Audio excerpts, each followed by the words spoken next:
સાંબેલાધાર પોરબંદરમાં આફત બનીને હાલ વરસાદ વરસ્યો છે, જેના કારણે ઘર દુકાન બધું જ પાણી છે. તો દક્ષિણ ગુજરાતના સુરત, નવસારી, વલસાડ જિલ્લામાં પણ મુશળધાર વરસાદ છે.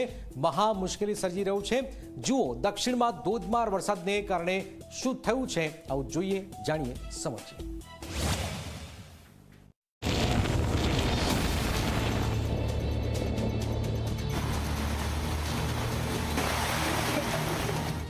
ગુજરાતમાં મેઘરાજાનો કહેર યથાવત છે. સૌરાષ્ટ્ર અને દક્ષિણ ગુજરાતના જિલ્લાઓમાં ધોધમાર વરસાદે જળતાંડવ મચાવ્યો છે. પોરબંદર, નવસારી, વલસાડ અને સુરતમાં જળબંબાકારની સ્થિતિ સર્જાઈ છે, જ્યાં રસ્તાઓ નદીઓમાં ફેરવાયા છે અને ઘરોમાં પાણી ઘૂસી ગયું છે. પોરબંદરમાં આકાશી આફતે વિકટ સ્થિતિ સર્જી છે. સતત વરસાદને કારણે શહેરના નીચાણવાળા વિસ્તારોમાં પાણી ભરાયું. લોકોના ઘરોમાં પાણી ઘૂસી જતા રહેવાસીઓને ભારે મુશ્કેલીનો સામનો કરવો પડી રહ્યો છે. જુઓ તિથલના દરિયાનું તોફાની રૂપ કેવું છે. દરિયામાં તીવ્ર કરંટ અને ઊંચા મોજા ઉછળી રહ્યા છે. માછીમારોને દરિયો ન ખેડવા અને સહેલાણીઓને કિનારે ન જવાની સૂચના અપાઈ છે.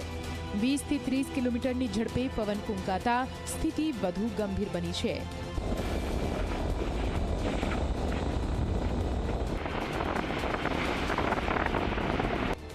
નવસારી શહેરમાં જળબંબાકારનો માહોલ છે.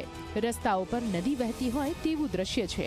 વાહન ચાલકો મુશ્કેલીમાં મુકાયા છે અને ગણદેવી તાલુકામાં પાણીનું સામ્રાજ્ય ફેલાયેલું છે. નવસારી જિલ્લામાં લાંબા વિરામ બાદ મેઘો મન મૂકીને વરસી રહ્યો છે. હવામાન વિભાગની આગાહી અનુસાર ગઈકાલથી જ નવસારીમાં કાળા ડિબાંગ વાદળો ઘેરાયા હતા અને રાત્રિ દરમિયાન પણ ભારે પવનો ફૂંકાયા હતા. જો કે આજે વહેલી સવારથી નવસારીના ગણદેવી, ચીખલી, વાંસદા, ખેરગામ તાલુકાઓમાં ભારે વરસાદ જોવા મળી રહ્યો છે. સવારે 10 થી બપોરે 12 વાગ્યા સુધીના 2 કલાકમાં નવસારીના ગણદેવી, ખેરગામ અને વાંસદા તાલુકામાં 2 ઇંચ જેટલો વરસાદ ખાબકી ચૂક્યો છે. વલસાડના મધુવન ડેમમાંથી પાણીનો પ્રચંડ પ્રવાહ ભયજનક બન્યો. સત્તાવાળાઓએ લોકોને ડેમથી દૂર રહેવા માટે સૂચના આપી છે.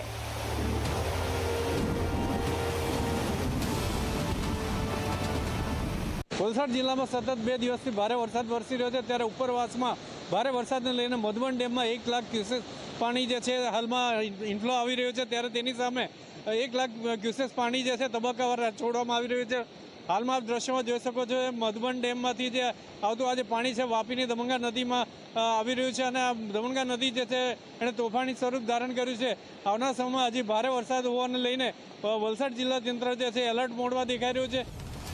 સુરતના કોઝવે પર પાણીનો તીવ્ર પ્રવાહ ડ્રોન કેમેરામાં કેદ થયો છે. તાપી નદી બે કાંઠે વહેતી જોવા મળી, જ્યારે શહેરના બજારોમાં પાણી ભરાતા વેપારીઓ અને ગ્રાહકો પરેશાન થયા.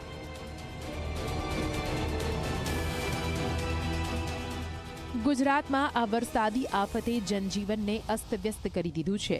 હવામાન વિભાગે આગામી 2 દિવસ સુધી અમરેલી, ભાવનગર, સુરત, નવસારી, વલસાડ, કચ્છ, પોરબંદર અને જૂનાગઢમાં અતિ ભારે વરસાદની આગાહી કરી છે.